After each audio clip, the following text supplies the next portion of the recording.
कि गवर्नर का ओहदा जो है एक कॉन्स्टिट्यूशनल रोल है। और दूसरा मैं आपको ये बात शेयर करना चाहता हूँ, मैं तो सेनेट का मेंबर था पाकिस्तान की, तो ये ओहदा मैंने मांग के नहीं लिया, ये मुझे दिया गया था। तो जब आप एक पार्टी में होते हैं तो जो पार्टी लीडरशिप फैसला करती है तो फिर वो आप उसको रिबेल नहीं हो सकते। तो पार्टी ने फैसला किया कि मुझे भी आपको हम जो है ये ओहदा देना चाहते हैं। पार्टी की लीडरशिप यूनानी मसली उन्होंने मुझे कहा तो मैंने ये ओहदा दिया। आपको साइड पे लगा दी, यही लगता है ये बाद में मुझे पता चला। मैं अपनी जिंदगी में मुझे जो भी टास्क मिला है वो टास्क मैंने करके दिखाया है।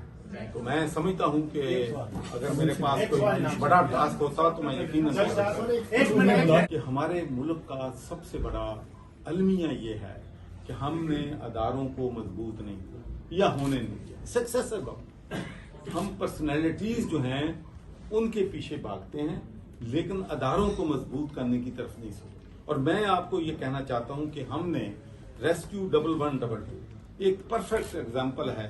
पंजाब में इमरजेंसी सर्विस जो है वो एक पंजाब में कामयाब तरीन सर्विस है, बल्कि यूएनओ का जो सर्टिफिकेट है पूरे साउथ एशिया में एक ऑर्गेनाइजेशन को मिला है, वो रेस्क्यू 1112 पंजाब की है। उनका निज़ाम जो है, मैं अगर ये कहूँ कि बरतानिया से भी कम वक्त में वो जाए वारदात पे पहुंचे, इसलिए कि उसकी ट्रेनिंग हमने की, उसके स्ट्रक्चर स्कॉटलैंड में बने, उनको हमारे अफीसर आके तब थे और वो एक अदारा बन गया और अब वो अदारा जो है सक्सेसफुली डिलीवर कर रहा है।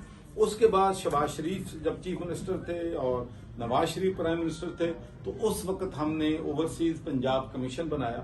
और मैं आपको ये अगर कहूँ कि पंजाब ओवरसीज कमीशन बड़ी कामयाबी के साथ डिलीवर कर रहा है, ये बात दुरुस्त नहीं है कि बिल्कुल हम बेबस हो गए हैं या नाकाम हो गए। 18,000 केसेस थे ओवरसीज पाकिस्तानियों के, उनमें 8,000 केसेस जो हैं to the satisfaction of the clients वो हल हुए हैं। और 40 अरब के करीब की जमीन जो है लोगों से वापदार करा के कब्जा माफिया से हमने उनके लोगों के हवाले, तो ये इंस्टीट्यूशन बन गया।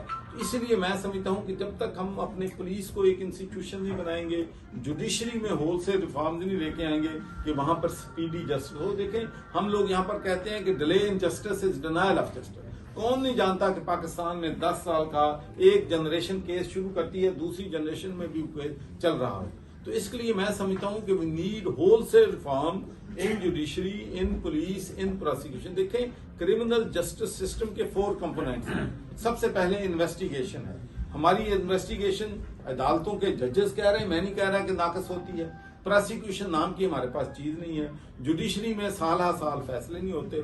और जब प्रिजन सर्विसेज हमारी का ये हाल है कि एक पैटी क्राइम में बंदा जेल में जाता है और उससे बड़ा मुजरिम बन के बाहर निकलता है, हमें वहां पर भी एक ऐसा प्रिजन, देखें, पुलिस है, इन्वेस्टिगेशन है, प्रोसिक्यूशन है, जुडिशरी है और उसके बाद प्रिजन सर्विस है। जब तक इन चारों में हम रिफॉर्म्स नहीं लेके आएंगे उस वक्त तक चीजें जो हैं वो आगे नहीं आ सकती। लेकिन इसका मतलब ये नहीं कि मैं बेबसी का इज़हार कर रहा हूँ, इस पे काम हो रहा है और मुझे उम्मीद है कि इंशाल्लाह जो हमारे पास वक्त है अभी 1.5-2 साल का, उसमें हम डिलीवर करने की ये जो नौजवान खड़ा है हमारे पीछे, जिसके बंदे का कोई ना कोई पाकिस्तान के अंदर कोई ना कोई मसला होता है, लेकिन आप जैसे होते पे बैठा बंदा अगर ऐसी बात करेगा तो यकीनन मायूसी होती है।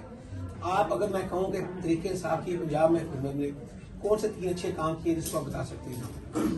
देखिए, एक तो मैंने आपको बता दिया। देखें, जो मेरे हवाले से काम है, पहला है यूनिवर्सिटीज का। I am happy to take the criticism.